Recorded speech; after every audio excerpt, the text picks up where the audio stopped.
नमस्कार. आज RSR स्टुडिओच्या कट्ट्यावरती आपल्यासोबत आहेत मनस्वी तायडे. मनस्वी तायडे या उशू कुंफू कराटेमध्ये चॅम्पियन एक प्लेयर आहेत. आज जळगाव जिल्ह्यावरून ते आज इथं आलेले आहेत. त्यांची जळगाव जिल्ह्यातून निवड झालेली स्टेटसाठी खेलो इंडिया या कॉम्पिटिशनमध्ये मनस्वी तायडे यांची निवड झालेली आहे. आणि निवड झालेलीच नाही तर त्या गोल्ड मेडल जिंकून आज आपल्या RSR स्टुडिओच्या कट्ट्यावर आलेल्या आहेत. तर 2-3 असे त्यांचे राऊंड झाले. त्या 3 राऊंडमध्ये खूप छान परफॉर्मन्स मनस्वी यांनी दिला आणि गोल्ड मेडल मिळवून आज ते आपल्यासोबत आहे. तर आपण त्यांच्याशी आज गप्पा करूया. चला तर मनस्वी तायडे आपल्याला काय सांगतात ते बघूया. प्रेरणा कशा मिळाल्या? तू ह्या क्षेत्र उशू कुंफू कराटेमध्ये कशी गेलेली? काय वाटलं तुला?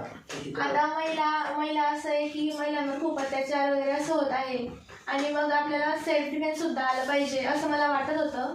एक मी महिला असल्या कारणाने आणि आई वडिलांनी मला घरून सपोर्ट केला की तू करू शकते आणि मला आवड होती त्याच्यामध्ये त्या क्षेत्रात जाण्यामध्ये. माझा गेम कराटे आहे आणि मी त्या थ्रू उशू खेळते.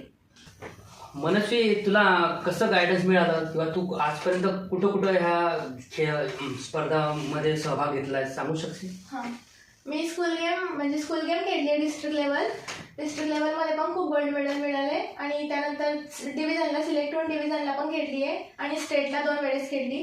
त्यानंतर माझं खूप प्रॅक्टिस केली आणि खेलो इंडियाला सिलेक्शन. प्रॅक्टिस तुझी कोणी घेतली? राजेंद्र जिंजाडे सर आहे माझे, ते मला शिकवतात उशू. राजेंद्र जिंजाडे सरांचे. तुझं एज्युकेशन कसं काय? तू वेळ कसा देते ह्या सगळ्या गोष्टींना? मी आता 11वी आर्ट्सला आहे आणि म्हणजे माझा क्लास आहे ना फक्त 1 तास असतो संध्याकाळी 7 ते 8 आणि बाकी दिवसमध्ये थोडा अभ्यास चालू असतो. बाकी काही प्रॅक्टिस असते. 1 तासामध्ये जितकी प्रॅक्टिस झाली तितकीच.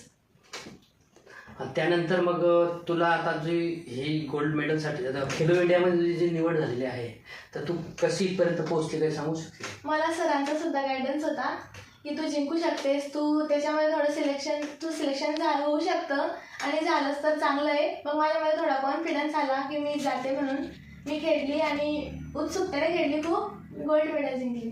अरे वा, खूप छान. खेलो इंडियाचे जे गोल्ड मेडल आता तुम्ही हे मिळालेलं आहे हे बघा, मनस्वी तायडेंना हे गोल्ड मेडल या ठिकाणी मिळालं आहे. आता हे गोल्ड मेडल मिळाल्यानंतर पुढचा प्रवास कसा असणार आहे तुमचा?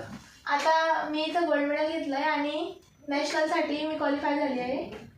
तुम्ही मनस्वी नॅशनल लेवलला जे आता तुम्ही बोलता की क्वालिफाय झाले, आता त्याचे ट्रेनिंग हेच तुम्हाला करणार आहे की तुम्ही अजून ॲडव्हान्स ट्रेनिंगमध्ये वगैरे काही? हेच करेल आणि ॲडव्हान्स मिळेल तर अजून बेस्ट राहील, म्हणजे अजून जिंकण्याची शक्यता जास्त होईल. तर याच्यामागे कोणाचा आधी तुम्ही काय सांगू शकणार की प्रेरणा कोण आहे तुमचं? काय प्रेरणा तर मला सरांनी सुद्धा दिली क्लासच्या, पण जास्त प्रेरणा आईने दिली आहे. म्हणजे तुमच्या आईच्या सपोर्टिंग चांगला सपोर्ट दिला म्हणून मी पुढे जाऊ शकली. खूप छान. तर मॅडम, मनस्वी मॅडमांना खूप खूप शुभेच्छा. पुढे ते अशाच खेळत राहू आणि त्यांना नॅशनल लेवलचं गोल्ड मेडल घेऊन ते आपल्याला लवकर द्यावं अशी मी सर्वांना त्यांच्यासाठी प्रार्थना करतील असं मी सर्वांना सांगू इच्छितो. RSR स्टुडिओकडून मी त्यांना खूप खूप शुभेच्छा आहे. आज ते आपल्या स्टुडिओत आल्यात आणि स्टुडिओला भेट दिली, मुलाखत दिली. थँक्यू सो मच मनस्वी मॅडम. धन्यवाद. सर, आपण आज मला RSR स्टुडिओ गॅलरीमध्ये इन्व्हाइट केलं, माझी मुलाखत घेतली, त्यासाठी मी तुमची आभारी आहे आणि आपल्या सर्वांचा सहकार्य आणि आशीर्वाद माझ्या पाठीशी असंच राहू द्या. धन्यवाद. थँक्यू.